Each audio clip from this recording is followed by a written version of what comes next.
Shalom, jumpa lagi dengan saya di Klavos Sukacita. Saya terus membagi saudara firman Tuhan. Mari kita berdoa sebelum mendengarkan firman Tuhan. Bapa, kami siap mendengarkan firman-Mu. Berbicaralah bagi kami, Roh Kudus tolong dan tuntunlah kami. Amin. Bagian firman Tuhan, kitab Yosua pasal 1, ayatnya yang ke-16 sampai ayatnya yang ke-18. Demikian bunyi firman Tuhan. Lalu mereka menjawab Yosua, katanya, segala yang kau perintahkan kepada kami, akan kami lakukan, dan kemanapun kami akan kau suruh, kami akan pergi. Sama seperti kami mendengarkan perintah Musa, demikianlah kami akan mendengarkan perintah-Mu. Hanya Tuhan Allahmu kiranya menyertai engkau seperti Ia menyertai Musa. Setiap orang yang menentang perintah-Mu dan tidak mendengarkan perkataan-Mu, apapun yang kau perintahkan kepadanya, dia akan dihukum. Hanya kuatkanlah dan teguhkanlah hatimu. Demikian jauh pembacaan firman Tuhan. Pemirsa Klavos yang diberkati oleh Tuhan, ada ayat firman Tuhan berkata kepada kita, Tuhan menjadikan kita bukan menjadi ekor, tetapi Dia menjadikan kita menjadi kepala.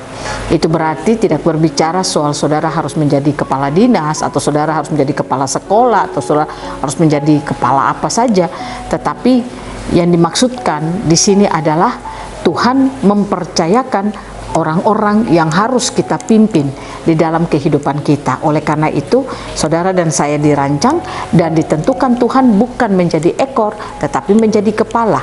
Ada banyak orang yang Tuhan akan percayakan bagi saudara dan saya. Pastikan saudara dan saya terus memiliki kehidupan yang terhubung dengan Tuhan. Kalau kita memiliki kehidupan yang terus terhubung dengan Tuhan, maka saya percaya kita akan mampu menjadi pemimpin yang dapat memimpin orang-orang yang dipercayakan Tuhan bagi kita.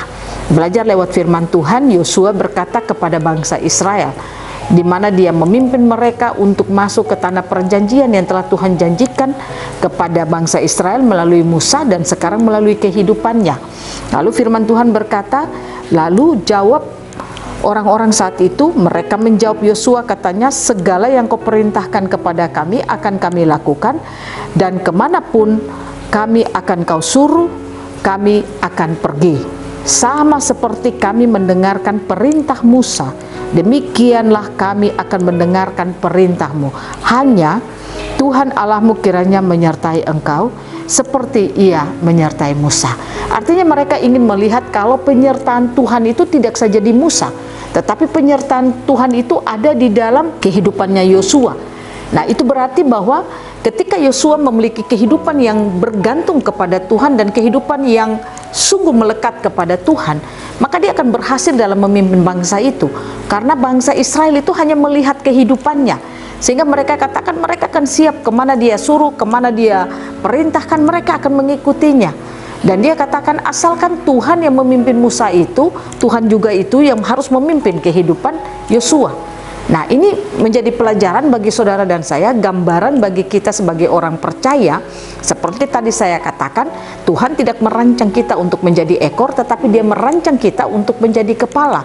Artinya hidup kita harus bisa menjadi contoh bagi orang-orang yang Tuhan percayakan bagi hidup kita. Mungkin sebagai pendeta, ada jemaat yang Tuhan percayakan bagi kita, kepala rumah tangga, ada istri anak-anak yang Tuhan percayakan, dan juga pemimpin-pemimpin di kantor, ada banyak anak-anak buah yang Tuhan percayakan, atau di mana saja di dalam perjalanan kehidupan kita, bukan saja pada instansi-instansi atau jabatan-jabatan kepemimpinan tertentu, tetapi dimanapun kita berada selaku orang percaya, ingat Tuhan ada mempercayakan banyak orang bagi saudara dan saya. Mari kita belajar membangun hubungan kita dengan Tuhan sungguh-sungguh, agar kita bisa menjadi pemimpin-pemimpin yang menjadi teladan bagi banyak orang, sehingga orang melihat kita, mereka akan melihat Tuhan ada di dalam kehidupan kita. Jangan kita menjadi pemimpin yang asal menjadi pemimpin, tetapi kita tidak mampu menjadi contoh yang baik bagi orang-orang yang Tuhan percayakan bagi kita. Kita malah mengecewakan mereka, kita malah membiarkan mereka, kita merasa kita yang lebih hebat. Tetapi saya ingin katakan kepada saudara, mari kita belajar untuk menjadi pemimpin yang selalu takut akan Tuhan. Kita menjadi orang-orang yang kita percaya bahwa kita adalah pemimpin-pemimpin yang dipilih Tuhan. Saudara dan saya hidup di dunia untuk merepresentasikan Tuhan. Oleh karena itu, kalau kita hidup merepresentasikan Tuhan, berarti kan saudara dan saya adalah pemimpin, di mana kita menjadi contoh teladan bagi setiap orang yang Tuhan percayakan bagi setiap kita. Nah, oleh karena itu bagaimana supaya kita bisa menjadi pemimpin yang dapat memimpin orang pada jalan Tuhan? Belajarlah untuk terus memiliki hubungan yang baik, yang benar dengan Tuhan. Kita harus memiliki kehidupan yang terus dibangun dengan Tuhan. Hidup takut Tuhan, hidup seperti apa firman Tuhan. Itu harus kita bangun dalam hidup kita. Yang kedua, saudara dan saya harus belajar membangun kesadaran kita. Kalau kita hidup di bumi bukan untuk diri kita sendiri, tapi untuk orang-orang di belakang kita yang dipercayakan Tuhan bagi kita. Sehingga saya percaya kita tidak akan bekerja dan melakukan pelayanan, bahkan melakukan perjalanan hidup kita ikut apa maunya kita, tapi kita akan terus belajar untuk melakukan ikut apa maunya Tuhan, supaya kita mampu menjadi pemimpin yang hidup takut akan Tuhan.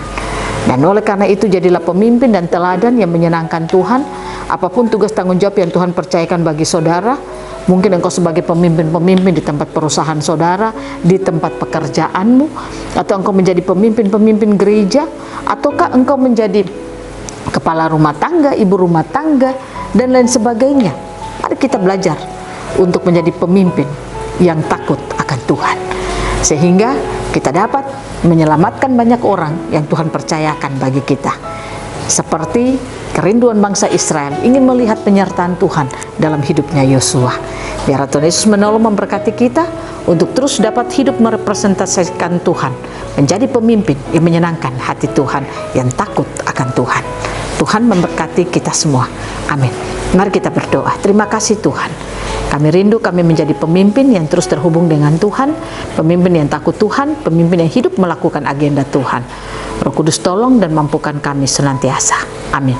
Shalom, Tuhan berkati kita semua.